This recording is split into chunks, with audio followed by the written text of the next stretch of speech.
Mina told herself it would be a 5-minute stop. Not a shopping trip, not a browse, just a quick in and out because she was already running late. And her throat had that scratchy warning sign that always showed up right before a cold. She parked, walked into the bright automatic doors, and repeated the list in her head like a spell. Toothpaste, allergy tablets. That's it. The problem is that the store didn't feel like a place designed for that's it. It felt like a place designed for while you're here. The baskets were stacked right at the entrance, angled toward her like a polite suggestion. She grabbed one without thinking, because it's awkward to carry 3 things in your hands, and besides, a basket is harmless. A basket is responsible. A basket is what people do. The lighting was soft enough to make her slow down, but the aisles were wide enough to make her wander. A display near the front had pastel water bottles with words like discipline and breathe printed in clean white letters. Mina didn't need a water bottle. She owned 3. But this one was leak-proof, and the cap clicked with a satisfying little certainty when she tested it. She pictured it in her bag. She pictured herself actually drinking water like an adult who has their life together. The bottle went into the basket. In the next aisle, there were travel-sized lotions. Mina didn't need travel lotion, but she was going to visit her sister in a few weeks, and she always forgot things. She could toss it into her bag now and not worry later. It was small. It was cheap.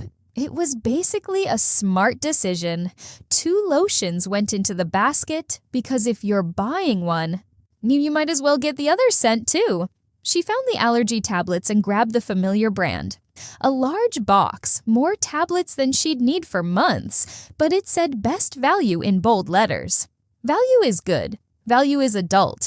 Value is the opposite of wasting money. The big box went into the basket.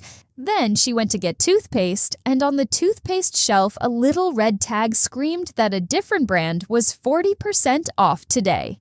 Mina's hand moved before her brain finished the sentence. 40%. Today. Off. That felt like saving. She stood there doing math she didn't need to do. She picked up 2 tubes. She got to the checkout with a basket that wasn't heavy, but wasn't light either. The register total blinked up at her in a way that felt slightly rude. $86.41.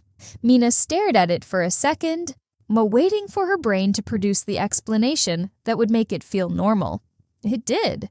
Well, I needed the allergy meds, and the toothpaste was on sale. And the water bottle is going to help me drink more water. And the travel lotion will be useful. And I'm being proactive. The receipt printed. She shoved it into her bag without looking. Outside in the car, she finally did what she always did.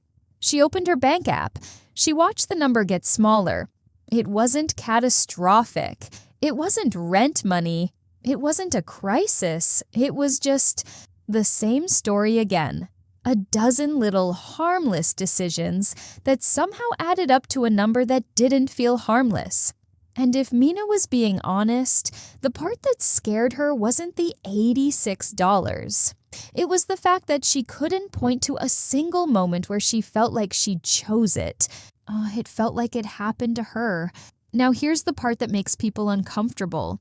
Mina is not careless. Mina is not stupid. Mina is not bad with money. Mina is normal. And that's exactly why this works.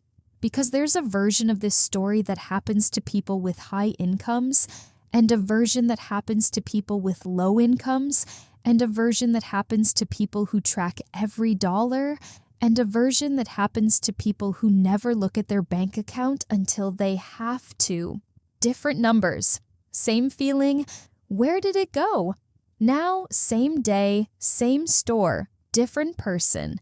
Jonah went in after Mina. He also needed toothpaste and allergy tablets. He'd been sneezing for 2 days, and he was out of toothpaste, and he didn't feel like waking up tomorrow with that dry mouth regret. He walked in, but didn't pick up a basket, and went straight to the aisle he needed. He grabbed the allergy tablets. He grabbed one toothpaste. He went to the checkout. $14.09. 4 minutes. He didn't look heroic. He didn't look like a monk. He didn't look like someone who never treats himself. He just looked like someone who did an errand. And Mina and Jonah aren't different species. They're not different generations. They're not even different incomes. If anything, Mina is slightly more disciplined in most areas of life. Mina keeps her calendar. Mina answers emails. Mina pays bills on time. So why did Mina spend 6 times more than Jonah for the same 2 items? Because Jonah has a habit Mina doesn't. Not a spreadsheet habit, not a budget app habit, not a no fun allowed habit. A noticing habit. Jonah notices traps. And the reason noticing matters is simple. A trap you can't see feels like a personal weakness. A trap you can see feels like a setup. And once it feels like a setup, your brain stops apologizing and starts choosing. That's what this is. Not how to become the kind of person who never wants things. Not how to live on rice and regret. This is about the 12 money traps your brain falls for every single day, and the one-sentence defenses that make them stop working. This is general information. It's education. It's psychology in plain English. And if you're sitting there thinking, I already know about marketing tricks, good. That's exactly the point. These things still work even when you know they exist, because they don't work by convincing your logic. They work by steering your attention. And as they work by triggering your body, they work by editing your sense of time. They work by making you feel like a decision is already made. So we're going to do this differently. No guilt. No, you should feel ashamed. No pretending you can out-willpower a system designed by people who do this for a living. We'll go trap by trap. And each one will come with a defense so small it almost feels stupid. That's intentional. Big heroic plans get abandoned. Small defenses get used. And used defenses become a new default. Here's trap number 1. And it starts earlier than you think. It starts with the first number your eyes land on. Because the first number doesn't just inform you. It frames you. And once you're framed, you're negotiating inside someone else's boundaries. Mina experienced this without realizing it in the toothpaste aisle. That 40% off today tag wasn't just a discount. It was a story. It whispered, this is smart. This is rare. This is a chance. But your brain doesn't actually care about percentages. Your brain cares about comparison. And the comparison is almost always rigged. Let's say you see a skincare set that's normally $60, but today $29. Your mind grabs the $60 like it matters. It starts imagining the $60 version of you, the version of you who could have paid $60, the version of you who is being offered a deal, the version of you who is now winning. But ask yourself something uncomfortably honest. Were you about to spend $60 on skincare today? Did you walk in planning to spend $60? Or did the $60 show up and create a new world where $29 feels like a victory?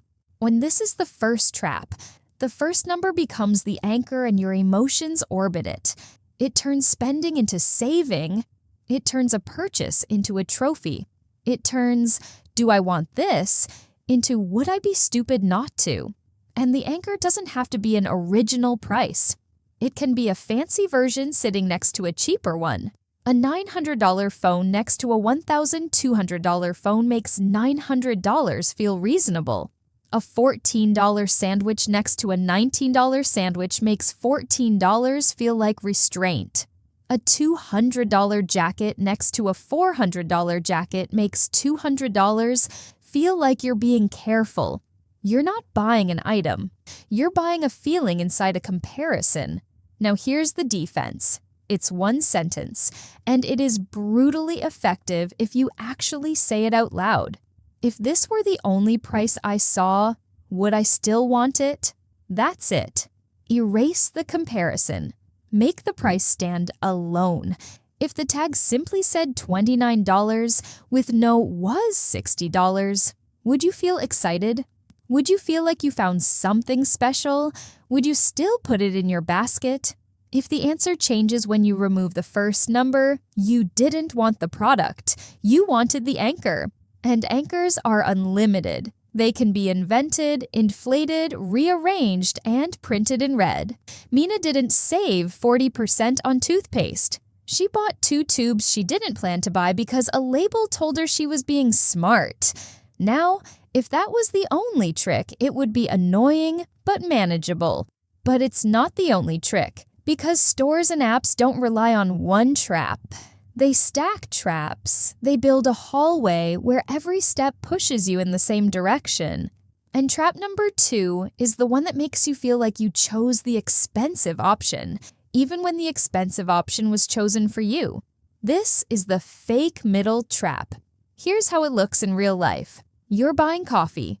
There's a small for $3.25, a medium for $5.10, a large for $5.35. And you laugh, because obviously you buy the large. The medium is basically the same price. Only 25 cents more for the large. That's not even a decision. That's math. That's you being rational. Except, what if the medium isn't a real option? What if its purpose is not to be purchased? What if it exists purely to make the large feel like the only sane choice? That's the trick. It doesn't feel like manipulation because nobody is forcing you. There's no buy now or else. It's just 3 options sitting there like they're being helpful. But the options are designed like a steering wheel. They don't push you. They guide you. You see the same thing online. A streaming service has 3 plans. The cheapest looks restrictive. The middle looks awkward. The most expensive looks only a little more. And you choose the most expensive while telling yourself you did it because you're practical. What's actually happening is that your brain hates feeling dumb. It hates feeling like it made a bad deal. So when you see an option that is obviously bad value, your brain uses it as a reference point. It doesn't think, do I need any of this? It thinks, I am not going to be the kind of person who picks the worst value. And that's how you get upgraded, not by desire, by avoidance of regret. Let's go back to Mina. On the allergy shelf, here she saw best value on the big box. She didn't do the math of her actual life. She did the math the shelf wanted her to do, price per tablet, cost per unit, a mini spreadsheet designed to make more feel like smart. But Mina wasn't buying tablets. She was buying the feeling of being the person who makes good choices. So she took the big box. Now, sometimes big boxes are genuinely a good deal. Sometimes the expensive plan is genuinely what you need. The trap is not never upgrade. The trap is letting the pricing layout make the decision while your brain applauds itself for being rational. So here's the defense, and it sounds almost too simple. Decide what you need before you look at the options. Not after, before. How much coffee do you actually want? How many tablets will you actually use before they expire? How many features will you actually touch this month? Pick your quantity first, your tier first, your size first, based on your life. Then look at the prices. If the best value matches what you already decided you needed, great. If it doesn't, it's not value, it's bait. And once you see bait, you stop arguing with it. You just step around it. Now, trap number 3 is where things get physical, because the first 2 traps live in comparison. Trap number 3 lives in your nervous system. It's the one that makes you feel like you're about to lose something, even when you didn't want it 5 minutes ago. It's urgency. Manufactured urgency, borrowed urgency, urgency you didn't earn. You're on your phone at night. The day was long. Your brain is tired. You're not looking for anything in particular. And then you see it. That a pair of shoes, a blender, a jacket, a wellness gadget, whatever your flavor is.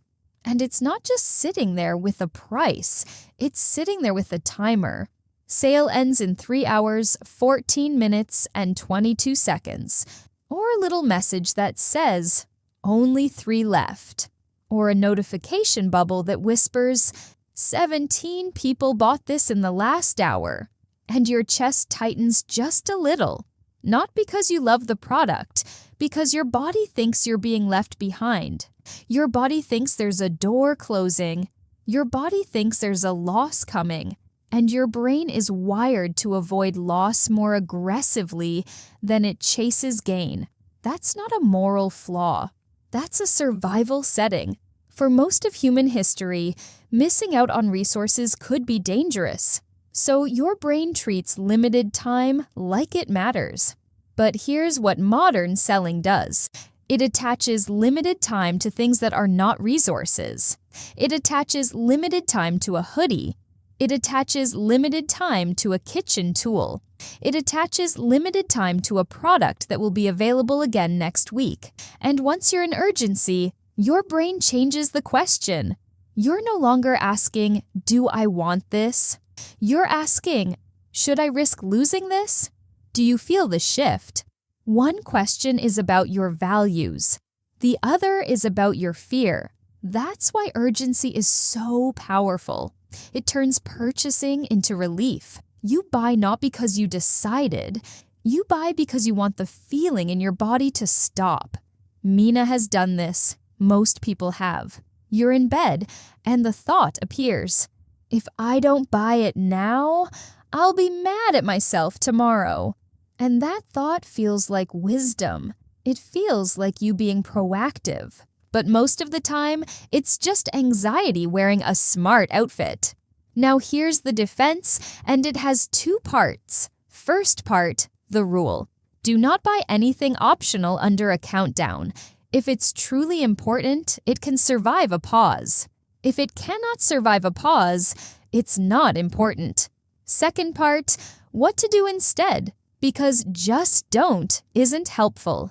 Close the tab. Not leave it open and keep thinking about it. Close it. If you're worried you'll forget, write the product name on a note. A real note.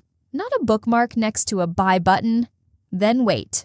1 day for small stuff, 2 days for bigger stuff. When you come back, one of 2 things will happen.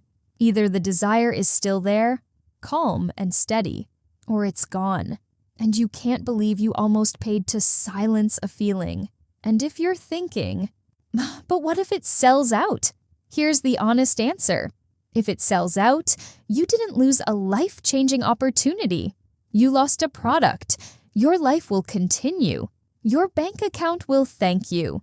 And if it really is a rare item that genuinely matters to you, you'll notice something. Real desire doesn't feel like panic. It feels like clarity. Manufactured urgency feels like pressure. Clarity feels like, yes, this fits my life. Pressure feels like, hurry before your brain wakes up. Now, trap number 4 is where things get sneaky in a different way, because urgency makes you buy fast. But trap number 4 makes you buy later. It makes you buy after you've already kind of owned the thing. It's temporary ownership. The moment you feel like something is yours, even for a moment, your brain inflates its value. You see this with free trials. You see it with try before you buy. You see it with test drives. You see it when an app says, start your free 7 days. Because the moment you start using something, it stops being a product on a shelf. It becomes part of your routine. And once it's in your routine, canceling doesn't feel like not buying. It feels like losing. This is why free is so expensive. Not because the trial itself costs money, because it costs objectivity. You start watching the shows. You start using the feature. You start letting the app remember your preferences. And now it feels personal. Now it feels like it knows you. Now canceling feels like ripping something out of your day. The company doesn't need to convince you to buy. They just need to get you to start, because starting creates attachment. Amina had a free trial once for a meal kit. She told herself it was for 1 week, just to reset her eating habits. The box arrived with perfectly portioned ingredients. It felt like a fresh start. It felt like a version of her who is organized and healthy and calm. Then week 2 arrived before she could even decide. Then week 3. And by the time she thought, I should cancel, she had already built a story. This is helping. This is me being responsible. This is self-care. And even when she didn't cook the meals, even when she ended up ordering takeout anyway, canceling felt like admitting she wasn't that person. So she kept paying, not for food, for identity, for momentum, for the fantasy of the better version of her. And again, none of this makes Mina weak. It makes her human. So here's the defense. Never start a trial unless you schedule the decision.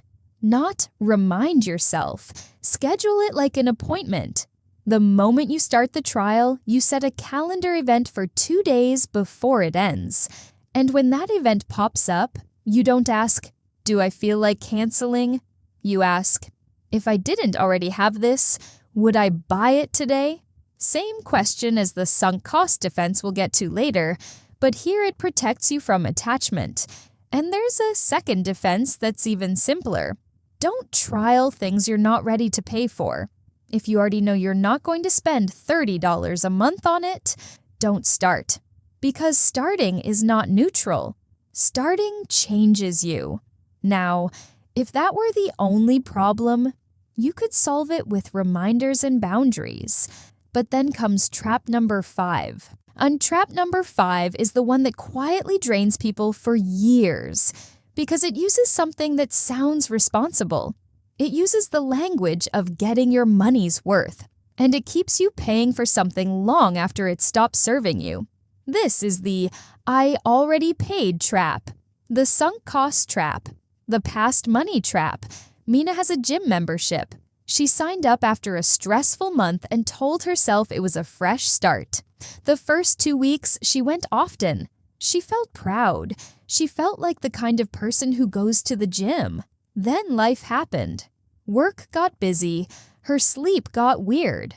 A minor shoulder pain turned into an excuse. Weeks passed. The membership kept charging. Every month she'd see it on her statement, and every month she'd think the same thing. I should go again. Not I should cancel. I should go again. Because canceling would mean admitting the money was wasted, and her brain hates waste. Your brain would rather waste more money than admit the first money didn't work. That sounds irrational when you say it like that. But in the moment, it feels like integrity. It feels like you following through. It feels like you being the kind of person who doesn't quit. And that's why it works. The sunk cost trap hijacks your pride. It says, a good person doesn't waste. So you keep paying. You keep holding the subscription. You keep staying in the contract. You keep upgrading the thing you don't use. All to avoid the tiny sting of saying, this didn't work. Here is the defense, and it's ruthless. The past is not a vote. It doesn't get a say. Money you already spent is gone whether you keep paying or not. So the only honest question is, starting today, would I buy this again? Not how much have I put into it? Not what will I feel if I cancel? Starting today, would I spend $45 a month for this membership? If you wouldn't, then keeping it is not getting your money's worth. It's throwing good money after bad to avoid a feeling. And you don't have to shame yourself for that. You just have to stop calling it responsibility. Call it what it is, a trap. Now, you might be thinking, okay, fine. I'll cancel things I don't use. Great. But trap number 6 is why people often don't. Because trap number 6 makes spending feel like winning. It makes spending feel like you outsmarted the system. It's deal dopamine. It's the I got it for less high. And it can override common sense in a way that's almost embarrassing. You know that person who spends an hour hunting for a discount code to save $7 and then buys the thing they didn't even really want? That person is not stupid. That person is chasing a reward. Your brain loves uncertain rewards. It loves the little slot machine feeling of, maybe this code will work. Maybe you'll find the hidden deal. Maybe you'll beat the price. And when you do, your body releases that tiny rush that feels like success. Not, I got a product. Success. That's why deal culture is so addictive. Not because people love products, because people love wins. And a discount is a win you can collect without doing anything impressive. You can be sitting in sweatpants, half asleep, and still feel like a genius because you have found 15% off. So you buy, and the product becomes secondary. It's almost like the product is the receipt for the feeling. Mina once bought a kitchen gadget she had no place for because she found a flash deal that ended in 20 minutes. She didn't need it. She didn't even cook that often, but she could imagine the story she'd tell. It was originally $79, and I got it for $39. That story felt so good it made the purchase feel justified, except she didn't save $40. She spent $39, and the gadget sat in a cabinet until she donated it. But the feeling of the deal, that feeling was real, and that's why this trap is hard, because it doesn't feel like a trap. It feels like a skill. So here's the defense. A discount does not make something necessary. Say it again. A discount does not make something necessary.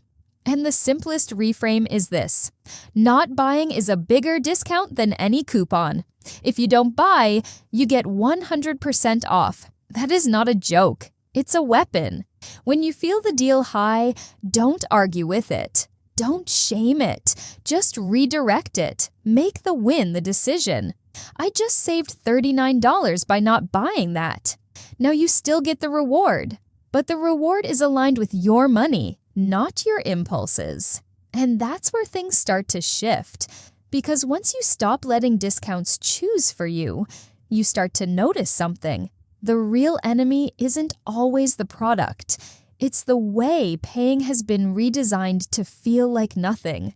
Which brings us to trap number 7. This trap is built into the way you spend. It's built into the speed, the taps, the saved cards. On the one-click buttons, the automatic renewals. It's the pain removal trap. Spending used to feel like spending. You'd hand over cash, you'd count it, you'd watch it leave your hands. Your brain would register resource leaving. That tiny sting was friction, and friction was protection. Now you can buy something in 3 seconds without even sitting up. You can tap your phone, and it feels like nothing happened. You can subscribe and then forget you subscribed. You can be charged for months and only notice when you finally scroll far enough down your statement. This is not an accident. The modern economy is built around making payment feel weightless, because when payment feels weightless, spending rises. Your brain is not good at feeling invisible losses, so it overspends in small increments, which is the most dangerous way to overspend, because small increments don't trigger fear. They trigger permission. Whatever, it's only $9.99. Whatever, it's only $4.49. Whatever, it's only $12. And then your statement looks like it got attacked by tiny vampires. Now, the defense here isn't go back to cash for everything. Most people can't. But you can add friction on purpose. You can make optional spending feel real again. Here are a few friction moves that actually work because they're annoying in the right way. Turn off one-click buying. Yes, it's convenient. That's the point. Convenience is expensive. Remove saved cards from shopping apps you use impulsively. Not all of them. Just the ones where you know you're weakest. If you have to stand up, get your wallet, type numbers, and see the total again, a lot of purchases die on the spot. And for subscriptions, the simplest friction move is a monthly subscription walk. Once a month, you open your list of subscriptions and you read them out loud. Out loud matters. When it's silent, your brain can pretend it's not real. When you say, "I pay for this," your brain wakes up. Mina tried this and was shocked by how many things she had emotionally forgotten. A meditation app she didn't use. A cloud storage plan she didn't need. A premium tier she upgraded for a feature she never touched. Not because she's irresponsible, because the payment was designed to be forgettable. When you add friction, you're not being paranoid. You're restoring visibility. Now, you might be thinking, okay, anchors, fake options, urgency, trials, sunk costs, deal dopamine, painless payment. That's already a lot. But here's where it gets even more personal. Because trap number 8 isn't about numbers. It's about people. It's about the crowd. It's social proof. It's the badge that says bestseller. It's the 4.8 stars. It's the trending label. It's the video of someone unboxing something and smiling like their life just changed. When you're uncertain, your brain looks for shortcuts. And one of the strongest shortcuts is, what are other people doing? That shortcut used to keep you safe. If the whole tribe avoided a certain berry, you avoided it too. If everyone ran, you ran. But online, the tribe is not a tribe.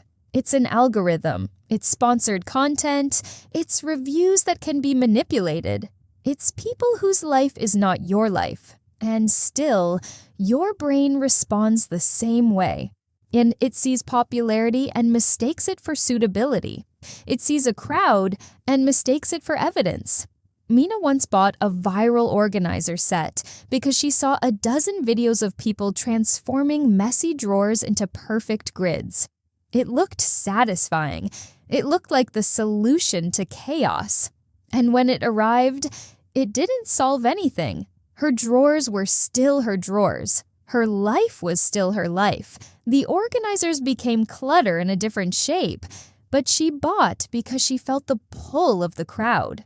If everyone loves it, it must be good. But good for who? For what problem?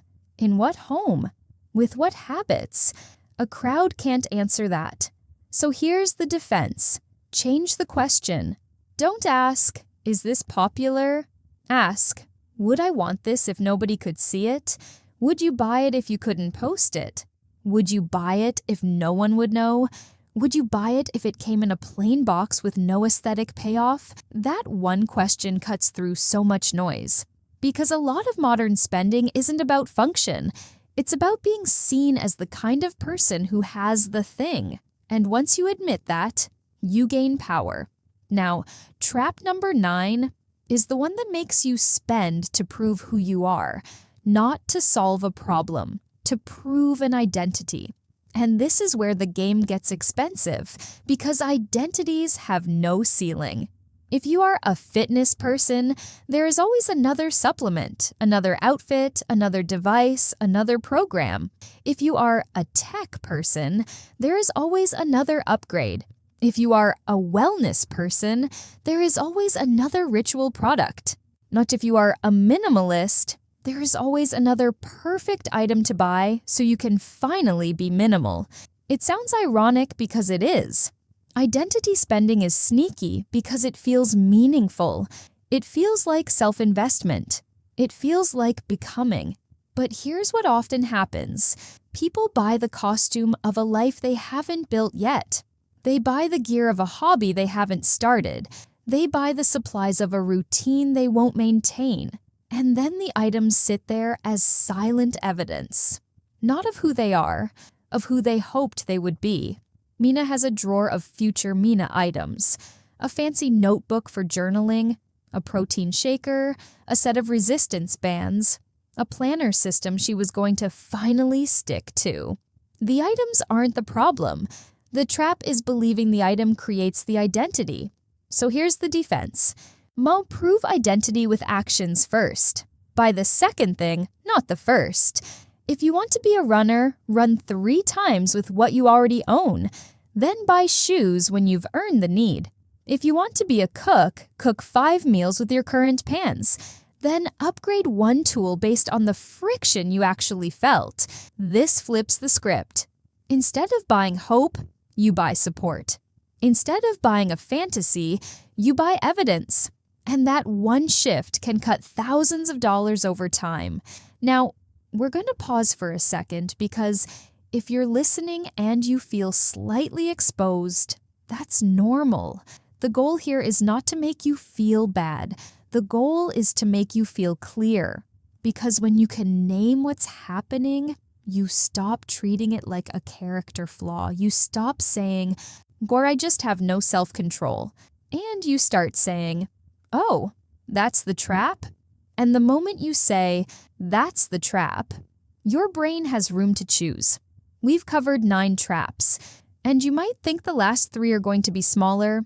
They're not. The next one is a math trap dressed up as generosity. It's the bulk savings illusion, and it lives in grocery aisles, warehouse stores, and bundle and save offers online. But the way it drains you isn't by raising the price. It's by raising the total. It makes you feel like you're reducing cost while you quietly increase spending. And if you've ever walked out of a store with 3 of something you only needed 1 of, you already know the feeling. The question is what to do in the moment when the label is screaming smart. That's where we're going next. Because trap number 10 doesn't steal your money by lying. It steals your money by telling the truth in the wrong way. And that is the most dangerous kind of truth there is.